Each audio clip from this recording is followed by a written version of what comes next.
Assalamualaikum warahmatullahi wabarakatuh. Selamat siang pemirsa TVRI Jambi yang berbahagia. Senang sekali saya Mawaddah Warahmah kembali menjumpai Anda dalam program kesayangan kita yaitu Hidup Sehat, yang mana program acara Hidup Sehat akan menambah wawasan Anda tentunya seputar dunia kesehatan. Baik pemirsa, pada hari ini telah hadir di studio TVRI Jambi yaitu Dr. Nova Indriani, spesialis paru. Assalamualaikum dokter. Waalaikumsalam warahmatullahi wabarakatuh. Bagaimana kabarnya hari ini dokter? Alhamdulillah sehat ya. Ini udah pertemuan kita yang beberapa kalinya ya. Ya, benar tentunya sekali. pada hari ini dengan tema seputar paru nih ya dokter ya, yaitu kenali berbagai jenis infeksi nafas dan penanganannya. Ya. Benar ya dokter Ya, benar. Baik pemirsa, bagi Anda yang ingin bertanya seputar tema kita hari ini, silakan menghubungi kami melalui line telepon nomor 66385, atau bagi Anda yang berada di luar daerah kota Jambi, silakan menambahkan kode 0741 atau di nomor 08117433 Mari bergabung bersama kami untuk bertanya seputar tema kita pada hari ini. Baik dokter, terima kasih telah hadir di studio TVRI Jambi untuk kesekian kalinya, alhamdulillah. Yang mana hari ini kita tentang infeksi saluran pernafasan. Baik dokter, mungkin bisa dijelaskan dulu dengan pemirsa seperti apa dan apa saja nih infeksi saluran pernafasan itu sendiri. Dipersilakan dokter. Oke, baiklah. Terima kasih Mbak Mawaddah ya. Iya. Jadi topik kita pada hari ini adalah infeksi saluran pernapasan. Kita ke definisi dulu. Kita memulai segala sesuatu pasti dari definisi, dari pengertian. Infeksi saluran pernapasan adalah peradangan atau inflamasi pada saluran napas. Dan itu kita bagi klasifikasinya atas dua. Ada infeksi saluran pernapasan atas dan ada infeksi saluran pernapasan bawah. Ini perlu kita batasi ya kan, karena nanti terkait kalau infeksi saluran pernapasan atas itu ketika ada keluhan tersebut harus ke dokter yang mana, dan ketika ada infeksi saluran pernapasan bawah itu harus ke dokter yang mana. Nah, untuk infeksi saluran pernapasan atas sendiri itu mulai dari hidung, ada rinitis, ya kan? Terus ada sinusitis, faringitis, laringitis. Nah, itu infeksi saluran pernapasan atas. Dan itu biasanya ke dokternya, kalau misalnya dokter spesialis, ada ke dokter spesialis THT. Begitu. Dan ketika sudah masuk ke infeksi saluran pernapasan bawah, itu misalnya bronkitis, bronkoneumonia, ya kan? Itu sudah menjadi ranahnya dokter spesialis paru, seperti itu Mbak. Begitu. Jadi memang dibedakan dulu infeksi saluran napas atas apa infeksi saluran napas bawah gitu. Dan mungkin karena saya dokter paru, kita akan diskusinya lebih spesifik untuk infeksi saluran pernapasan bawah ya Mbak Mawaddah ya. Baik dokter, berarti ini untuk edukasi juga bagi pemirsa ya dokter ya, yang mana apabila mempunyai keluhan di bagian saluran nafas atas, itu berarti konsultasinya ke dokter THT, spesialis telinga, hidung, dan tenggorokan. Ya, namun kalau yang ke pernapasan bawah itu baru ke dokter spesialis paru. Nanti akan penanganannya akan dilanjutkan dengan dokter spesialis paru, begitu ya dokter ya. Baik, kalau membahas tentang penyakit di bagian pernafasan bawah nih dokter, itu ada apa saja dan penyebabnya apa saja nih dokter? Oke, jadi infeksi saluran pernapasan bawah itu adalah infeksi yang mengenai atau peradangan pada saluran napas bawah, misalnya pada bronkus ya kan.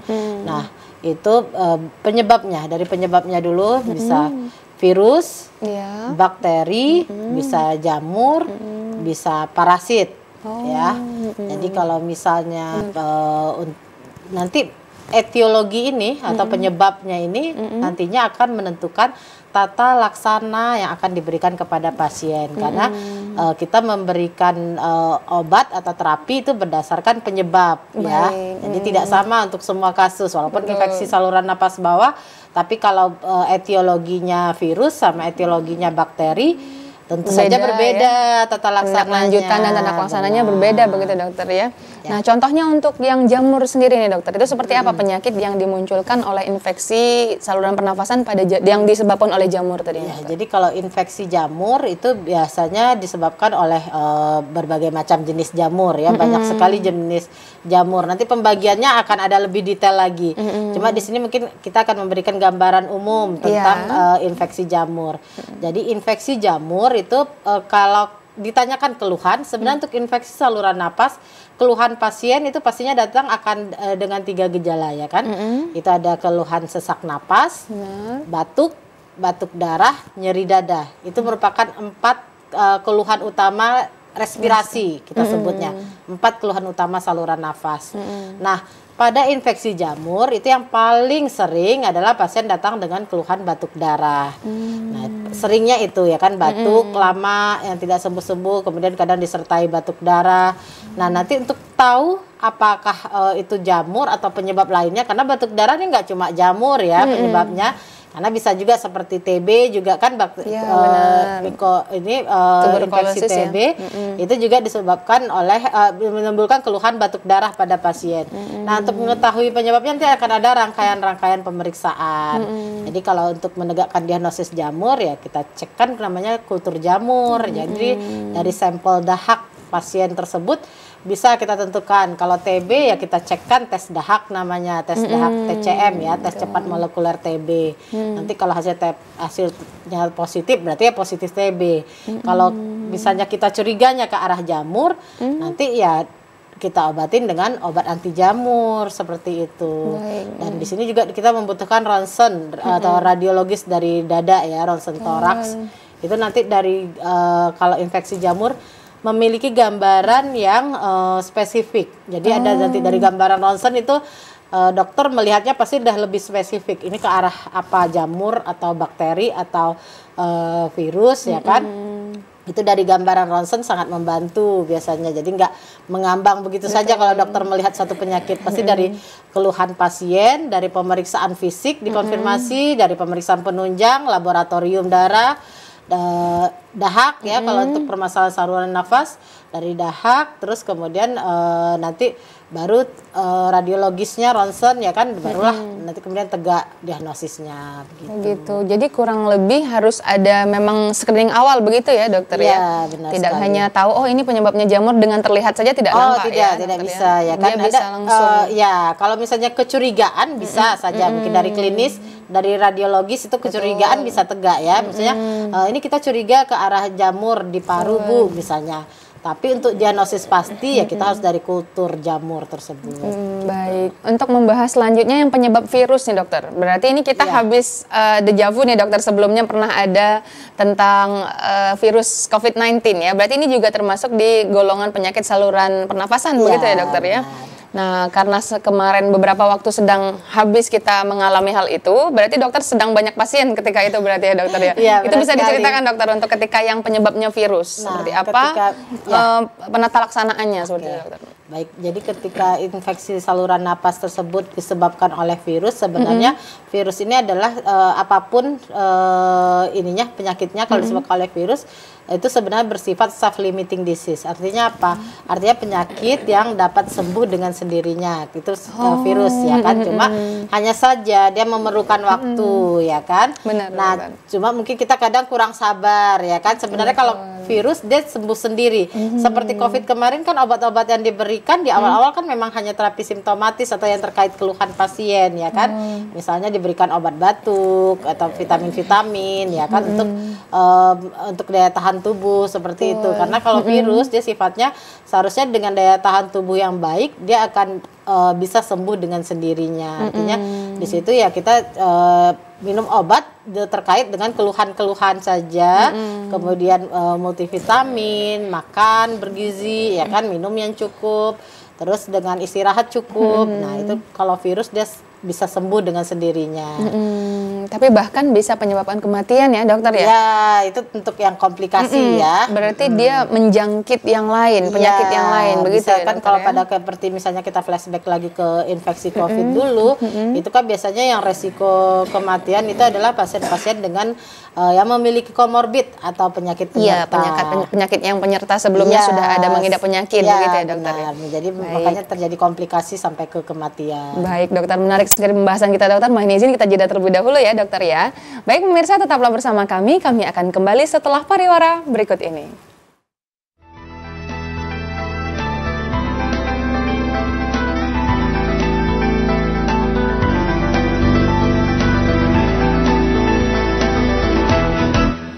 Terima kasih pemirsa, Anda tetap bersama kami dalam program acara Hidup Sehat. Kami menantikan partisipasi Anda. Bagi Anda yang ingin bertanya seputar tema kita pada hari ini, silakan menghubungi kami melalui line telepon nomor 66385. Atau bagi Anda yang berada di luar daerah Kota Jambi, silakan menambahkan kode area 0741 atau di nomor 08117433 Mari bergabung bersama kami untuk bertanya seputar tema kita hari ini, yaitu seputar infeksi saluran nafas ya. Tentunya dengan narasumber kita yaitu Dr. Nova Indriani, spesialis paru. Baik dokter, menarik tadi kita sudah bahas ada beberapa penyebab dari infeksi saluran nafas itu sendiri. Pertama dari jamur, tadi udah kita bahas. Kemudian virus seperti COVID-19 kemarin ya, sudah kita bahas juga. Dan kemudian ada parasit nih tadi saya dengar dokter. Parasit. Bisa dijelaskan kalau untuk parasit ini seperti apa dan penata laksanaannya seperti apa? Silahkan dokter. Kalau parasit itu merupakan infeksi paru. Kalau disebabkan parasit memang agak jarang ya, agak jarang terjadi. Itu juga ada pemeriksaannya nanti di laboratorium itu untuk melihat apakah ditemukan parasit di dalam sampel yang kita kirimkan tersebut ya. Nanti akan diberikan obat ya sesuai parasit yang ditemukan begitu. Cuma untuk yang infeksi saluran napas itu yang paling banyak memang bakteri ya, kalau sejauh ini virus dan bakteri. Penyebab berikutnya itu ada bakteri ya dokternya. Nah, mohon dijelaskan untuk bakteri ini sendiri seperti apa nih dokter untuk penyebab penyakitnya? Iya, jadi mungkin kalau masyarakat kenalnya ada orang bilangnya bronkitis ya. Masyarakat awam mungkin kenalnya bronkitis. Bronkitis itu adalah infeksi saluran napas atau peradangan inflamasi pada bronkus ya kan, bronkus saluran napas. Saluran napas, baik. Nah, itu keluhannya apa ya kan? Nah, bronkitis sendiri itu kita bedakan, ada bronkitis akut, ada bronkitis kronik. Jadi kalau bronkitis sudah lebih dari dengan keluhan yang batuk, sesak, bisa disertai sesak ya kan, lebih dari 2 minggu itu sudah masuk ke bronkitis kronik. Nah, itu bagaimana ketika pasien bisa datang dengan keluhan yang mengarah ke bronkitis, biasanya kalau kita berikan obat ya antiinflamasi, antibiotik yang bersifat antiinflamasi, kemudian nanti kita lakukan ronsen ya kan, kalau misalnya sudah perbaikan ya sudah selesai berarti pengobatan. Tapi kalau misalnya masih berkelanjutan, biasanya sih kalau bronkitis kronik dia selesai dengan pemberian antiinflamasi, antibiotik yang bersifat antiinflamasi. Cuma kalau seandainya batuk tetap masih lebih dari 2 minggu, terus disertai dengan keluhan penurunan nafsu makan, penurunan berat badan, sampai batuk darah itu juga di bronkitis sampai batuk darah, bukan kita pikirkan lagi penyebab lainnya selain bronkitis, yaitu ada TB paru. TB paru kan juga disebabkan oleh bakteri ya, Mycobacterium tuberculosa. Nah, itu kan dia, tapi kalau TB dia itu TB paru, dia keluhannya selain dengan keluhan saluran napas, dia juga ada keluhan sistemik, yaitu antara lain penurunan nafsu makan, penurunan berat badan, adanya demam tanpa sebab yang jelas ya kan, demam hilang timbul, seperti itu. Jadi kalau ada itu ya kita lakukan pemeriksaan dahak tadi, tes cepat molekuler TB, kita lakukan ronsen ya kan.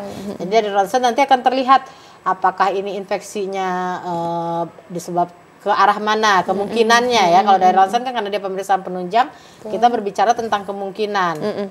Nah, kemungkinannya apakah ini TB ya kan, karena berbeda gambaran ronsen TB dan gambaran ronsen akibat infeksi bakteri itu berbeda. Berarti nanti itu setelah hasil ronsennya akan terlihat begitu ya, apakah seperti akan terlihat paru bolong-bolong itu atau seperti apa dokter? Soalnya saya di benak saya bagi orang-orang yang merokok kan terlihat nanti hasil ronsennya begini. Nah, jadi mungkin untuk pemirsa yang awam termasuk saya juga, itu seperti apa nanti perbedaan dari hasil ronsennya dok? Kalau yang sehat dan yang tidak yang gitu tidak sehat ya. Jadi memang sering sekali pasien di ini yang datang kan, kalau misalnya di rumah sakit kami mungkin yang datang banyak dari kabupaten ya. Dok, ibu pernah riwayat penyakit paru, misalnya kita tanyakan, iya dok saya pernah riwayat penyakit paru, kata dokter sebelumnya paru saya udah bolong-bolong. Bener kan? Istilah bolong-bolong ini sebenarnya proses ini mungkin banyak ya, maksudnya arah mana nih gitu kan yang dimaksud ya kan. Jadi gambaran dari gambaran ronsen itu bermacam-macam. Ada yang kita sebutnya infiltrat. Ya, infiltrat itu seperti putih-putih ya kan. Nah, putih-putih. Kalau misalnya yang sampai berat, ada yang kemungkinan yang selama ini dibilang bolong-bolong itu adalah kerusakan paru berat ya kan. Memang gambarannya putih-putihnya banyak sekali dan bentuk parunya juga sudah tidak terlalu jelas lagi. Secara fisik memang beneran paru itu bolong, dokter? Kalau secara ini tidak. Aslinya? Kalau secara ini tidak. Secara medisnya? Tidak. Jadi itu dibilangnya infiltrat kalau kami mengatakannya. Cuma mungkin karena putih-putih bercak-bercak ya kan, jadi dibilangnya seharusnya kan tidak ada itu. Nah, dibilangnya bolong-bolong. Pokoknya definisi singkatnya aja gitu. Sampai mungkin lebih bisa dicerna sama diterima sama orang awam ya. Logikanya kan kalau misalnya bolong kan berarti parah banget rusaknya. Makanya saya bilang kalau paru bolong itu beda lagi ya kan, apa ya kan? Betul. Ya itu. Ternyata sebenarnya seperti hanya itu. Sekedar kata aja sepertinya ya.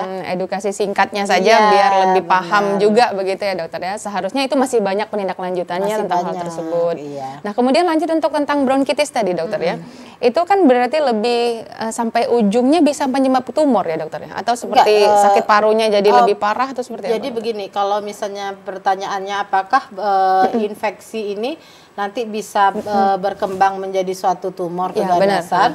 Itu sebenarnya infeksi sama keganasan itu dua penyakit yang berbeda. Begitu. Akan tetapi bisa saja infeksi pneumonia berulang itu bisa menjadi faktor resiko untuk terjadinya suatu keganasan paru. Jadi menjadi faktor resiko ya. Jadi bukan infeksi bisa jadi keganasan tidak. Tetapi infeksi paru berulang itu bisa menjadi resiko untuk terjadinya suatu keganasan paru. Jadi bahasa yang berbeda ya kalau misalnya dibilang kalau infeksi terus jadi tumor paru bisa nggak? Ya nggak bisa. Jadi edukasinya harus paham di sini dulu ya perbedaan antara resiko, infeksi. artinya kan menjadi salah satu faktor pencetus ya kan, karena terjadinya tumor kan, tumor paru, kanker paru itu nggak cuma satu faktor saja ya kan, pasti ada beberapa faktor yang menyebabkan sehingga terjadilah kanker paru seperti itu.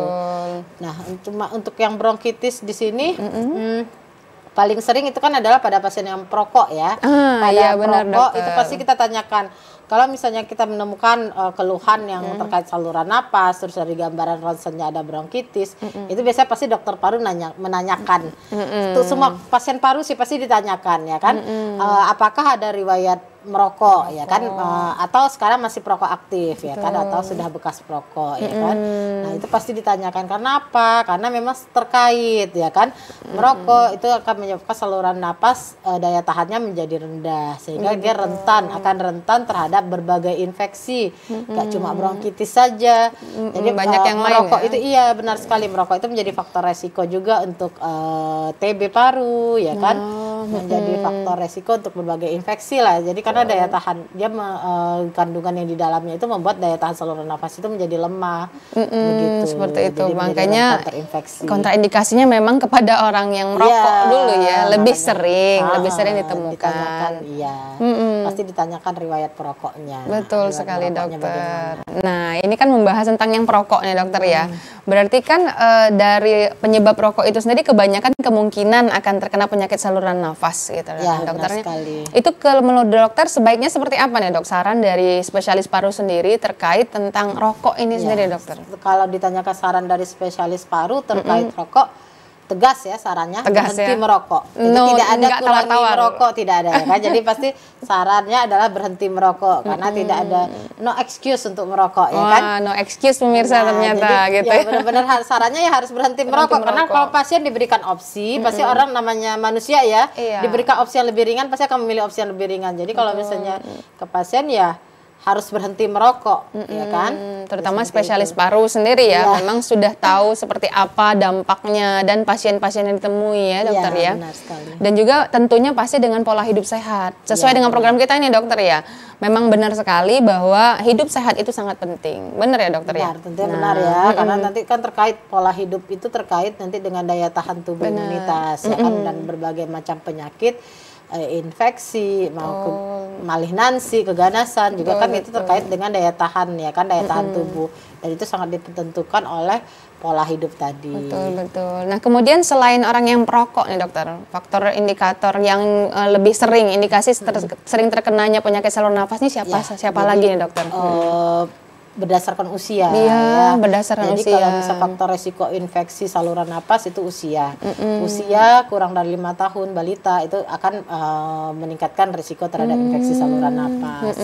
Terus lansia ya kan, usia lanjut juga akan meningkatkan resiko untuk infeksi terhadap saluran napas. Nah, untuk yang selanjutnya selain usia ada lagi ya pasien yang punya penyakit penyerta, ya kan, penyakit penyerta komorbid seperti tadi. Komorbid seperti diabetes, hipertensi, ya kan, gagal ginjal, itu menjadi dia termasuk golongan yang imunitas rendah, ya kan.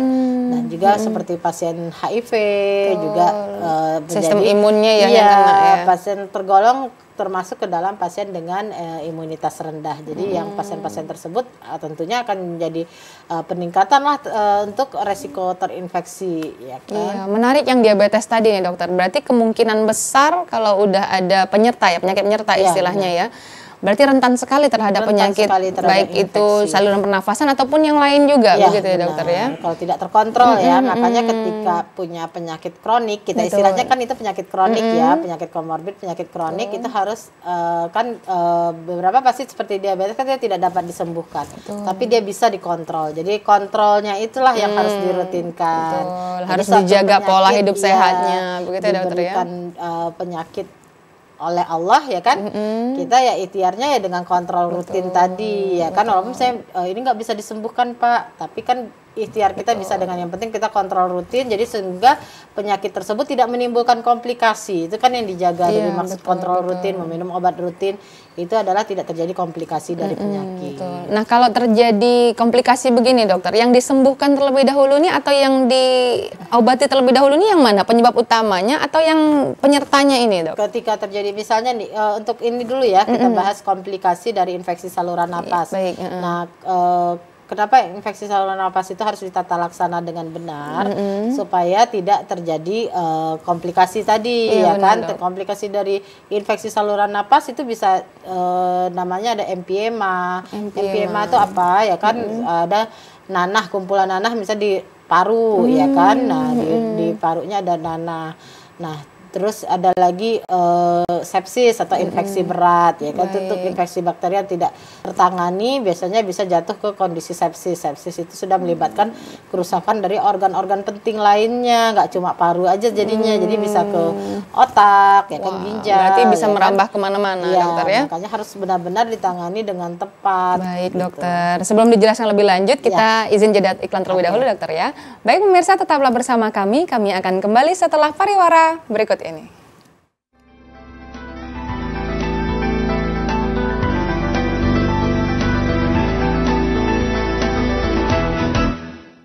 Terima kasih pemirsa, Anda tetap bersama kami dalam program acara Hidup Sehat, tentunya masih dengan narasumber kita yaitu Dr. Nova Indriani, spesialis paru. Baik dokter, tadi sudah banyak kita jelaskan, dokter jelaskan tentang apa itu penyakit yang memang berpengaruh terhadap saluran pernafasan. Yang ingin saya tanyakan selanjutnya dokter, adakah infeksi saluran pernafasan ini dari faktor keturunan dokter? Mohon dijelaskan dokter. Ya. Jadi kalau pertanyaannya infeksi saluran napas apakah terkait keturunan, tidak ya. Kalau infeksi pernapasan tidak ada hubungan dengan keturunan. Akan tetapi infeksi saluran napas ini bisa menjadi faktor resiko untuk serangan asma atau eksaserbasi asma. Jadi salah satu yang paling sering menyebabkan pasien datang serangan asma ke rumah sakit itu adalah infeksi saluran napas, karena kan di infeksi saluran napas pasiennya batuk terus sering ya kan, sehingga terjadilah eksaserbasi atau serangan dari asma atau serangan dari PPOK pada pasien usia tua, misalnya penyakit paru obstruktif kronik. Itu juga paling sering terjadinya eksaserbasi, salah satunya adalah faktor resiko infeksi dari saluran napas. Seperti itu. Berarti tidak ada ya kalau untuk penyebab dari keturunan untuk infeksinya sendiri ya, begitu dokter ya. Tidak diturunkan. Infeksi tidak diturunkan, tapi bisa menular ya. Baik. Jadi mungkin misalnya satu rumah bukan berarti dia diturunkan ya kan, akan tetapi itu akibat penularan. Betul. Jadi misalnya ada yang dalam batuk, circle yang sama begitu ya. Sekali seperti itu. Jadi penularan kalau infeksi istilahnya. Betul dokter. Jadi kalau untuk asma itu sendiri lebih seperti dampak efeknya terhadap infeksinya tadi. Jadi faktor resiko eksaserbasi atau faktor resiko serangan asma atau PPOK itu paling banyak memang adalah penyakit infeksi dari saluran napas. Baik dokter. Nah kalau untuk di Jambi sendiri nih dokter, beberapa pasien ada banyakkah tentang yang mengeluhkan atau yang berkonsultasi tentang infeksi saluran nafas ini dokter? Nah, kalau misalnya pengalaman saya bertugas ya di rumah sakit, itu kan saya kebetulan di Rumah Sakit Bratanata Jambi, DKT ya. Itu memang banyak sekali kalau kita lihat, memang banyak sekali kasus yang terkait infeksi saluran napas ya kan. Betul. Nah, apalagi juga TB paru. TB paru kan termasuk infeksi saluran napas nih, juga termasuk di situ tinggi sekali kasus penemuan TB kita di rumah sakit. Karena memang pasien banyaknya itu adalah sepertinya ya memang terlambat ya membawa ke rumah sakit, sudah dengan gambaran ronsen yang cukup berat. Tunggu ya kan? sudah parah mungkin baru datang, atau sudah sekali. batuk darah gitu baru konsultasi ke dokter. Jadi ronsen-ronsen yang kita terima ya kalau dikategorikan itu sudah ronsen dengan kategori berat untuk kerusakan parunya. Jadi memang kasus infeksi itu banyak sekali, atau mungkin juga karena terkait dengan, kan infeksi ini sangat related atau berhubungan ya dengan sosial ekonomi dan pendidikan. Jadi biasanya semakin rendah sosial ekonomi dan pendidikan itu akan angka infeksinya akan tinggi ya kan. Walaupun untuk beberapa kasus tertentu misalnya pada diabetes kan belum tentu juga nih ya kan, diabetes kan biasanya juga masyarakat menengah ke atas ya yang kalau diabetes. Nah, itu juga dia ada resiko infeksi, meningkat infeksi juga bisa ya kan. Tapi karena terkait penyakitnya gitu. Jadi faktor-faktor resiko tersebut ya bisa menyebabkan banyaknya kasus infeksi memang di Jambi. Infeksi saluran napas memang cukup banyak. Begitu dokter. Ya itu rata-rata pada usia berapa nih dokter kalau untuk pasien yang konsultasi kepada dokter ini? Kalau saya karena terkait paru ya, paru biasanya kan pasien dewasa dan seringnya sih memang pasien dengan usia lanjut. Ya. Jadi walaupun anak-anak nanti akan diteruskan ke spesialis paru atau seperti apa? Kalau untuk di rumah sakit, kalau untuk pasien anak itu kategorinya ada di bawah 17 tahun itu ke dokter spesialis anak. Anak dulu. Iya, spesialis anak. Kalau terkait infeksi walaupun saluran dia pernapasan, ada saluran pernapasan iya, tetap ke dokter anak. infeksi saluran pernapasan pada anak itu ditangani oleh dokter spesialis anak. Baik, jadi ada khusus paru, ya spesifikasi masing-masing. Ya, spesialis paru itu untuk yang dewasa. Begitu. Nah, untuk infeksi atau dalam tindakan spesialis paru sendiri ada operasi ya dokter ya? Atau seperti apa nih tindak lanjutnya dari setiap tindakan dari dokter spesialis paru ini? Kalau misalnya untuk terkait infeksi itu ada nanti misalnya seandainya kita menemukan ada berbagai macam tindakan ya. Kalau infeksi misalnya sampai terjadi komplikasi seperti ada yang saya sebutkan tadi seperti empiema ya kan, atau ada misalnya ada kumpulan nanah di paru ya kan, di rongganya gitu ya, kita harus melakukan tindakannya dengan mengeluarkan nanah tersebut. Itu nanah itu sendiri penyebabnya karena apa nih dokter? Kumpulan itu disebabkan oleh bakteri. Jadi si bakteri ya kan yang sifatnya anaerob biasanya itu menimbulkan pus atau nanah di dalam rongga saluran napas itu sendiri di paru ya kan. Nah, itu kita harus melakukan tindakan dengan mengeluarkan pus atau cairan tersebut ya kan. Drainasenya itu bisa dengan pemasangan selang WSD namanya istilahnya. Itu bisa dilakukan sendiri oleh spesialis paru. Itu tindakannya seperti apa dokter? Apa selang dimasukin? Iya, bisa dikeluarkan. Biasanya pasien kan dibius dulu, dibius lokal. Kemudian itu termasuk operasi besar atau seperti apa ini tindakannya namanya? Operasinya sih di ruangan ini ya, di ruang rawat inap bisa, atau di ruang operasi juga bisa. Begitu. Jadi dimasukkan alat ada iya, ditembuskan di sini ya, biasanya di dada. Itu dimasukkan ada semacam selang ya, nanti dialirkan, dikeluarkan sampai dia keluar. Atau bisa juga seperti pengeluaran cairan ya kan, ketika ada misalnya komplikasi dari infeksi bakteri kan bisa ada cairan di paru. Nah, itu dikeluarkan juga dengan cairan, teknik seperti tadi, mengeluarkan dengan menggunakan selang tersebut. Oh, berarti ada tindakan yang sampai seperti itu ya dokter ya. Luar biasa sekali, dan itu memang harus spesialis paru yang bisa melakukan itu. Baik dokter. Nah, membahas tentang penyakitnya tadi ini kan udah nih dokter. Sekarang nih tentang pencegahannya nih dokter. Karena kalau ada penyebab pasti juga ada pencegahan. pencegahannya dan seperti apa untuk menjaga supaya tidak terkena penyakit tersebut. Silakan dokter. Jadi tadi kita udah bahas ya penyakitnya apa, penyebabnya, terus diagnosisnya apa, pengobatannya apa. Nah ini yang terpenting itu justru sebenarnya pencegahannya. Karena kan kita lebih baik mencegah daripada mengobati. Itu sebenarnya prinsip dokter itu sebenarnya ya. Sebenarnya baik untuk semua. Itu pencegahan ya kan, untuk pencegahan.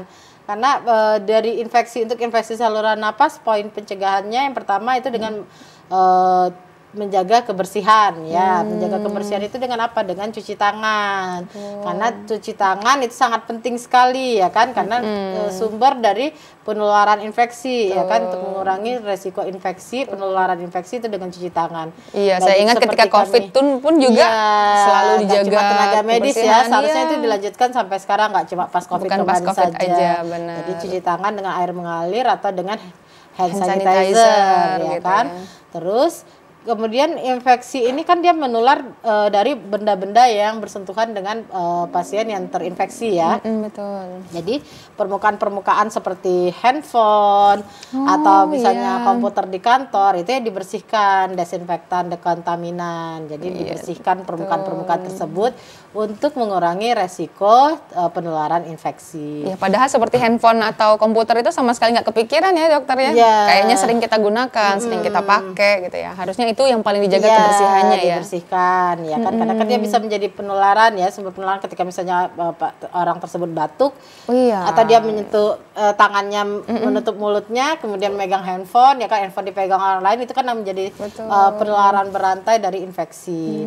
Nah jadi itu poinnya yang pertama, dia berarti menjaga kebersihan ya kan, kebersihan baik itu cuci tangan atau ada kontak permukaan ya kan. Terus ketika sakit ya menggunakan masker, karena kan infeksi saluran napas itu dia bisa tertular dari batuk, dari bersin ya kan. Nah dengan memakai masker itu akan mengurangi cukup besar resiko untuk penularan infeksinya. Jadi memang sangat dianjurkan jika kita sakit kita menggunakan masker. Berarti masker bukan cuma pas COVID kemarin aja ya dokter ya, sampai sekarang juga masih bermanfaat begitu ya dokter ya. Mungkin banyak yang setelah COVID nggak ada lagi buang masker, padahal ternyata masih bermanfaat pemirsa bagi Anda yang ada penyakit ya, atau mungkin kurang enak badan. Iya benar sekali. Bisa menjaga diri dan orang lain juga begitu ya dokter ya. Terus kemudian makan yang bergizi seperti tadi ya, pola hidup sehat, makan bergizi, istirahat cukup ya kan. Ketika kita sakit ya nggak usah dipaksakan bekerja. Betul. Karena kita bisa menilai diri kita sendiri. Oh iya sepertinya karena kitalah yang tahu kondisi badan kita ya jadi dokter ya istirahat ya kan, ketika sakit ya istirahat ya kan. Nah terus kemudian selanjutnya pencegahan itu ya bisa dengan vaksinasi ya. Kalau misalnya ini bisa ada vaksin-vaksin yang disediakan untuk infeksi seperti sekarang ada vaksin pneumonia ya kan.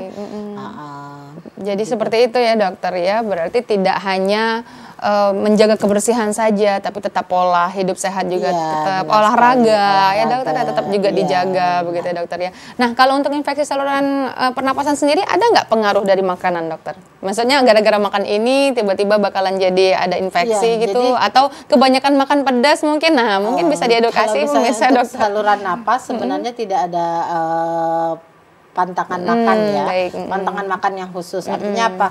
Kalau pasien kan dengan infeksi saluran napas biasa batuk ya. Kalau misalnya pasiennya bertanya, dok kalau saya makan gorengan gimana ya, intinya jangan berlebihan ya kan. Kan soalnya Indonesia pencipta gorengan banget dokter. Ya kan? Kalau ketika batuk tentunya juga kalau makan yang gorengan itu akan bertambah batuknya ya kan. Atau minum minuman dingin boleh nggak dok? Ya itu sebenarnya pertanyaan yang aduh kok ditanyakan itu ya. Kalau kan sudah tahu pasti akan menambah ya kan, kira-kira yang memperburuk lah akan memperberat kondisi ya. Tidak usah dulu ya kan. Tapi kalau misalnya nanti setelah udah sehat misalnya, yang penting itu dijaga tidak berlebihan ya kan. Betul. Kalau terkait pantangan yang spesifik sih tidak ada. Nah infeksi ini ada berhubungan dengan alergi nggak dok? Maksudnya penyebab orang yang selalu batuk-batuk ketika ketemu debu atau pilek ketika debu itu apakah sama dengan infeksi atau beda nih? Ya. Nah, Jadi kalau baik, misalnya alergi sama infeksi, kalau alergi dia itu timbul keluhan setelah terpapar zat alergen istilahnya. Zat alergen itu merupakan suatu zat yang menyebabkan dia tercetus alerginya, ya kan. Kalau infeksi ya tadi yang penyebabnya, jadi benar-benar sesuatu yang berbeda sebenarnya. Cuma jika dikaitkan lagi, mungkin orang yang punya riwayat alergi biasanya kan imunitasnya itu akan lebih berbeda, rentan juga, akan rentan terhadap infeksi. Oh, baik. Ya, seperti itu pengertiannya. Berarti itu suatu hal yang berbeda ya antara. Sebenarnya sesuatu yang berbeda karena satu pencetusnya etiologi penyebabnya adalah infeksi bakteri, virus, jamur tadi ya. Kalau yang satu zat alergen. Ya kan, sebenarnya dua hal yang berbeda. Sensitif terhadap sesuatu begitu ya. Sensitivitas terhadap suatu zat. Tapi yang alergi tadi bisa berujung ke infeksi juga, bisa begitu, dokter? Ya kan, karena dia rentan tadi ya kan, sensitif tadi, jadi ya mudah dia terkena infeksi seperti itu. Tapi kalau untuk infeksi ini sendiri berarti bisa disembuhkan ya dokter ya? Infeksi itu dapat disembuhkan. Kan ada mungkin beberapa seperti diabetes tadi kan itu memang tidak bisa disembuhkan dan kita harus menyesuaikan terhadap pola hidup sehatnya tadi. Tapi kalau untuk infeksi asalkan diketahui etiologinya dengan tepat itu bisa dapat sembuh. Jadi seperti itu dokter. Jadi harus tahu penyebabnya dengan tepat ya kan, karena infeksi nggak semudah itu juga menegakkan diagnosis penyakit infeksi, karena banyak pemeriksaan penunjang ya kan yang diperlukan. Tapi kalau misalnya seperti kuman TB ditemukan dari dahak, kuman TB-nya positif ya kan, ya berarti diberikan obat TB ya akan cepat respon pengobatannya. Kenapa? Diberikan obat sesuai dengan etiologi dengan penyebabnya. Ketika dokter mengobati penyakit sesuai etiologi atau sesuai penyebab, itu akan responnya akan cepat sekali. Begitu. Perbaikannya itu akan terlihat sangat. Kalau untuk yang lanjut usia sendiri, dokter, ada penanganan khusus nggak dokter? Kalau bagi yang lanjut usia mungkin kan agak lebih sulit atau mungkin juga sudah umurnya rentan. Nah itu seperti apa dok kalau untuk dari yang lanjut usia sendiri? Pada pasien dengan pasien lansia lanjut usia itu dia memang meningkatkan resiko terhadap infeksi berat. Jadi jika pasien usia tua terinfeksi, dengan ada dua pasien misalnya, pasien usia tua yang terinfeksi, pasien usia muda terinfeksi. Nah yang usia tua ini pasti akan lebih diobservasi. Karena apa? Karena usia tua menjadi faktor resiko untuk terjadinya infeksi berat atau jatuh ke kondisi berat yang seperti saya bilang tadi, ke sepsis. Karena dia usia tua, daya tahan tubuhnya sudah tidak sebaik yang usia muda ya pastinya, sehingga dia rentan untuk jatuh ke dalam kondisi infeksi berat atau sepsis. Sepsis tadi itu pasien bisa karena infeksinya berat bisa sampai penurunan kesadaran, sampai juga bisa terjadi kerusakan dari organ-organ lain seperti ginjal ya kan, akibat infeksinya sudah terlanjur berat tadi. Begitu. Seperti itu. Berarti lebih dikhususkan juga, ya kalau untuk yang lansia ini. Mengapa juga pasien usia tua itu kalau dirawat di rumah sakit tuh nggak bisa terlalu lama ya, karena dia akan rentan terhadap infeksi kuman rumah sakit ya kan, yang dimana nanti akan lebih sulit lagi untuk penanganannya pada pasien dengan usia lanjut, karena itu tadi daya tahan tubuhnya sudah tidak seperti yang muda ya. Baik dokter. Baik, mohon izin kita jeda terlebih dahulu ya dokter ya. Baik pemirsa, tetaplah bersama kami akan kembali setelah pariwara berikut ini.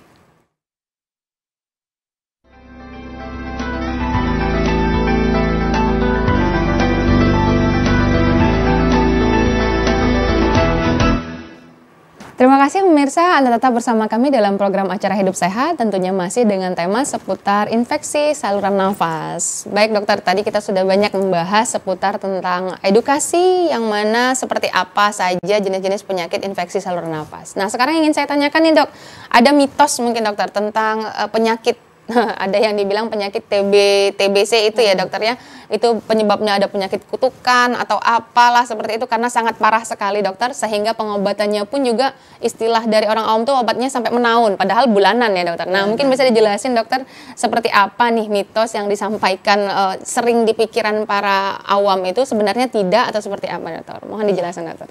Benar sekali Mbak Mawadah, itu infeksi TB ya, seringnya dulu itu disebutnya sebagai suatu penyakit kutukan ya kan. Ini benar. Kena kutukan dok atau kena sihir ya kan. Padahal itu adalah penyakit TB ya kan, karena TB ini memang terkenal dengan penyakit 1001 wajah. Dia memiliki bermacam-macam wajah. Itu mungkin zaman dulu, kalau zaman dulu sulit mungkin didiagnosis. Iya, Tapi masih belum dengan fasilitasnya belum terlalu update gitu ya dokter ya. Perkembangan zaman, perkembangan pengetahuan, banyak ya pemeriksaan seperti kita di Indonesia sekarang kan sudah ada tes cepat molekuler TB itu untuk mendeteksi. Jadi ketika pasien ada keluhan, pasien TB ini kan keluhannya batuk lama ya. Iya, Nah, nggak ketika sembuh gitu ya dokter ya. sampel pemeriksaan dari dahaknya diperiksakan, itu ditemukan kuman Mycobacterium TB, ya diobati dengan obat TB. Ya dulu memang bilangnya bertahun-tahun ya, itu pengobatan yang dulu. Menahun istilahnya ya, gitu ya. semakin kesini seiring dengan perkembangan kemajuan pengetahuan dan teknologi tadi, pengobatan TB semakin singkat. Sekarang pengobatan TB itu di 6 bulan ya, terakhir itu 6 bulan, minimal 6 bulan, dan rencananya juga akan kedepannya akan dipersingkat lagi. Dari WHO udah keluar, cuma mungkin menunggu waktu pelaksanaan di Indonesia, jadi bisa 4 bulan. Nah, untuk pengobatan TB sendiri ya yang penting itu tadi ya memang obatnya harus rutin diminum ya kan, konsistensinya harus disiplin.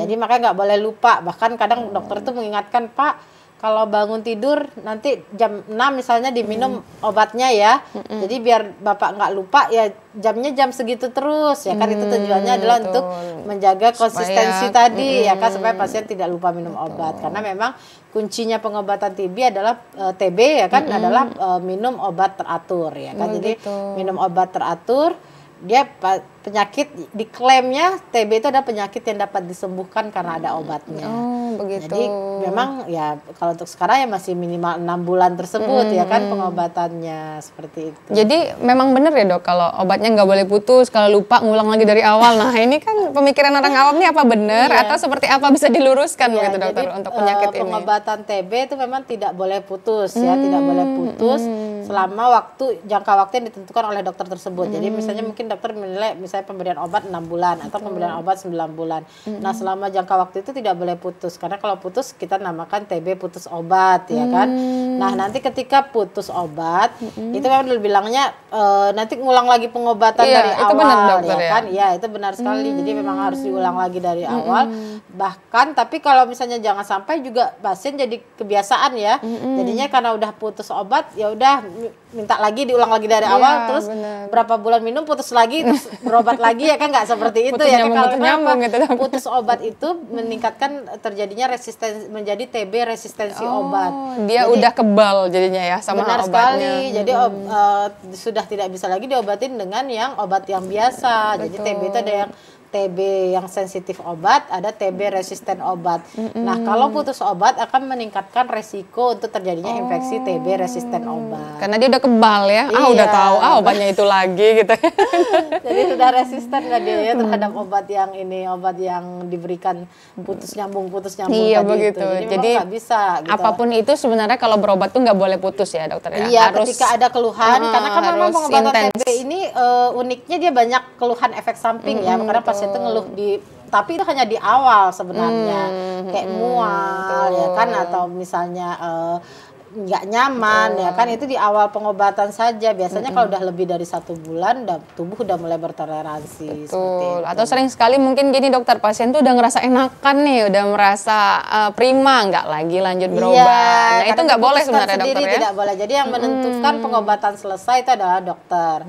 Bisa dokter nggak harus spesialis paru ya kalau TB, bisa dokter umum di Vaskes atau di Puskesmas juga bisa menentukan kalau pengobatannya sudah selesai. Gitu. Baik dokter. Sangat luar biasa sekali. Tampaknya kita sudah berada di penghujung acara nih dokter. Mohon izin kesimpulannya pada program acara kita pada hari ini. Dipersilakan dokter. Baik, jadi terkait dengan tema kita hari ini adalah infeksi pernapasan.